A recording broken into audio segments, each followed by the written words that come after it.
Məş danışam usta Sərxan Biləsvar balası. Mən həmişəkimi çəkilişimi tanıyırsınız. Səsimdən ən azından özümü görməsəz də. Qardaş Salyan balası. Salyanın Xıdırı kəndindən. Ha xanlar? Gözəl xanlar qardaşımız aparat vermişdik. Motorumuz təzə motordur. Problem yaranıb, gətirdi vaxtımız.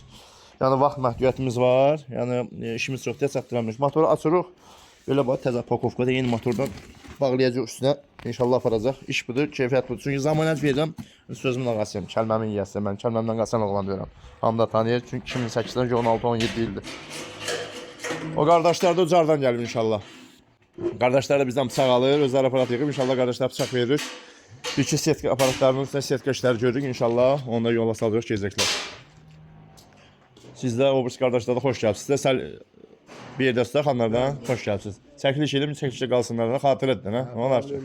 Öpürəm, Allah işləvan insan, Allah çoğansın. Xanlar da yəni mənim belə müştərim yox, ha? Köhnədən dostluq, köhnədən qardaşıq. Yəni, sağ ol qardaşım, sağ ol.